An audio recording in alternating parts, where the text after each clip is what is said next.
Cette situation, c'est une gravité économique qu'on n'en a jamais vécue ici. C'est vrai en Casamance, on a vécu 38 ans de conflits politiques qui nous a plongés dans des situations catastrophiques et on avait commencé à relever un peu la tête.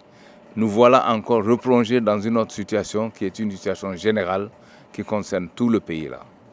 Et donc nous sommes conscients des mesures que l'État prend pour accompagner justement ces difficultés économiques qui s'abattent sur tout le Sénégal. Nous sommes conscients. Évidemment, on n'arrêtera pas de plaider pour cette région-là parce que nous avons vécu, je l'ai dit tout à l'heure, 38 ans de conflits politiques. Et là, on a toujours demandé à l'État d'ouvrir ses yeux pour appuyer cette région qui a vécu ces difficultés pendant 38 ans et si vous voulez, les aides, les appuis qu'ils veulent bien prendre pour toutes les régions, qu'ils en fassent autant, sinon un peu mieux, plus pour cette région-là, compte tenu de toutes ces difficultés que nous avons vécues depuis 38 ans ici en Casamance.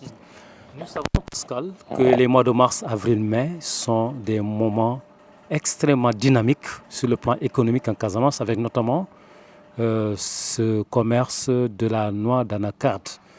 Cette année, tout semble tomber dans l'eau. Cette année, comme tu dis, tout semble tomber dans l'eau. C'est vrai parce que normalement dans cette région pourrait faire vivre le pays là en entier. Parce que le Sénégal n'est pas très grand. Et le pays là a des potentiels. En chaque saison, il y a quelque chose à faire ici. Mais malheureusement, ce vécu des 38 ans de conflit ici nous a plongé dans un désarroi que l'on ne peut pas dire combien ça a pesé sur l'économie de cette région. Jusqu'au moment où on a découvert cette manne-là, l'or noir, je le dis, l'or noir de la Casamance, du Sénégal. Je veux parler de l'anacarde.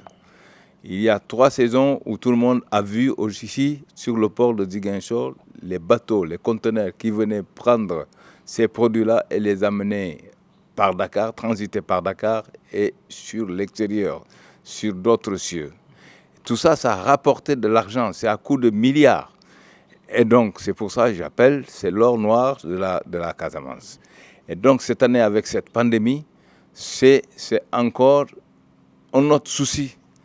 Parce qu'on ne sait pas comment il faudra exploiter justement ces produits-là, parce que ça y va du confinement de nos populations qui s'affairent dessus. Et donc, ça va être très, très, très, très grave pour cette région-là, parce qu'on ne sait pas combien de temps ça va durer cette pandémie-là, combien de temps ça va durer ce confinement. Parce que si les gens sont cloîtrés chez eux, c'est normal, c'est des gestes normaux. Mais ils ne pourront pas aller chercher la noix d'acajou. L'argent qui est venu normalement en vue de l'exportation de ces produits-là, ben les banques vont les bloquer, c'est sûr et certain, dans leur caisse. Et puis, il n'y aura pas d'économie.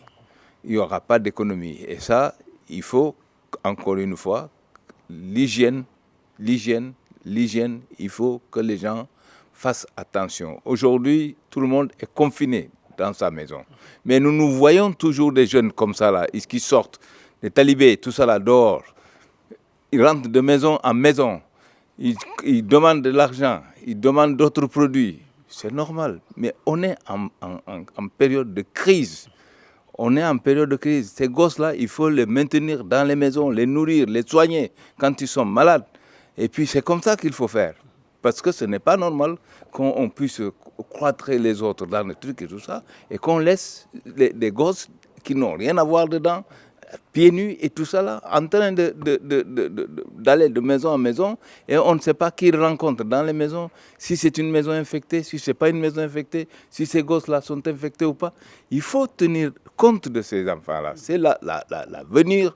Les enfants, c'est l'avenir du Sénégal, c'est l'avenir des pays. Parmi les mesures prises par le chef de l'État pour accompagner les entreprises, il y a d'abord cette demande de ne pas licencier. On voit que votre hôtel est hermétiquement fermé. Deuxième chose, c'est que le dragage du fleuve a coûté beaucoup de milliards pour l'État du Sénégal. Il n'y a plus de bateaux qui viennent. Mais jusqu'où ça peut plonger la Casamance, ce coronavirus? Enfin, jusqu'où ça peut plonger cette région-là avec ce coronavirus?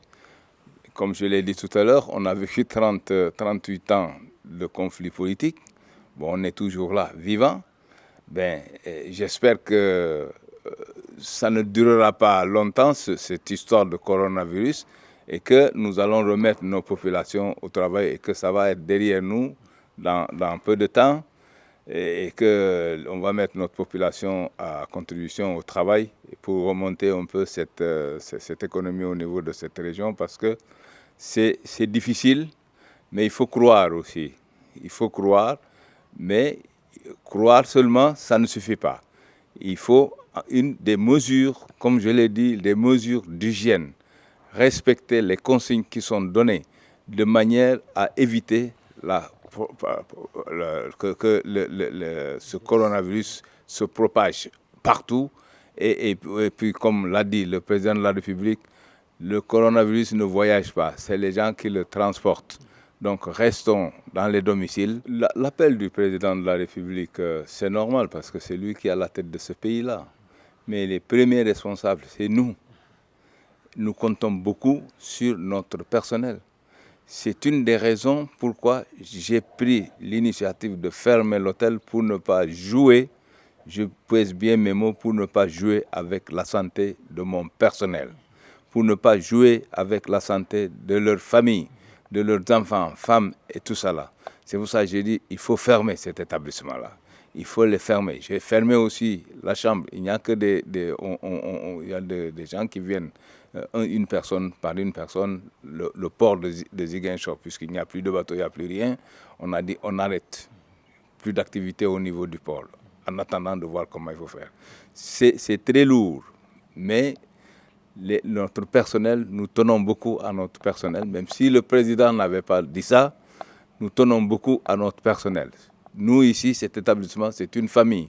Ce n'est pas une entreprise normale. C'est une famille. Donc, c'est une famille, c'est une volonté. Je suis venu m'installer ici, ce n'est pas autre chose. C'est pour aussi essayer de pousser, essayer d'aider la population qui vit autour de moi pour créer de l'emploi, créer des activités économiques et pour permettre aux gens de vivre. Parce que sans activité économique, c'est sûr et certain, on n'ira nulle part. L'accompagnement du président, l'accompagnement du gouvernement, on apprécie à sa haute valeur. Et j'espère que ça viendra aussi pour nous, pour que l'on continue à payer les salaires des employés pour qu'ils puissent vivre sainement, à peu près sainement, au sein de leur famille. Il faut que nous accompagnions l'économie au niveau des localités là où nous sommes. C'est notre rôle en tant que président de la Chambre de commerce. Vous savez, il y a 14 chambres de commerce au niveau national. Donc chacun doit jouer son rôle au niveau de sa région.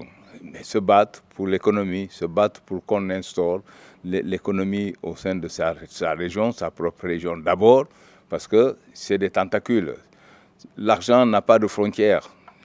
Si on a des ramifications à l'extérieur pour que les gens viennent, les opérateurs économiques viennent ici investir l'argent, mais l'argent, tu ne vas pas prendre des barrières pour barrer l'argent qui est investi ici. Ça va aller dans tous les sens. Et donc, c'est ça qui est important. C'est de mettre nos populations au travail, en activité. Discuter toujours avec eux pour leur dire ce qu'il faut qu'ils fassent pour qu'ils puissent améliorer leurs conditions de travail, comment il faut faire pour qu'ils puissent améliorer les outils de travail. C'est ça, en fait, notre rôle aussi. Mais la Chambre de commerce, elle est là pour ça. On se battra pour ça. Jean-Pascal Ehemba, nous vous remercions. Je rappelle que vous êtes le président de la Chambre de commerce de Ziguinchor, certes, mais également vous êtes opérateur économique ici à Ziguinchor et vous êtes du syndicat d'initiative du tourisme en Casamance.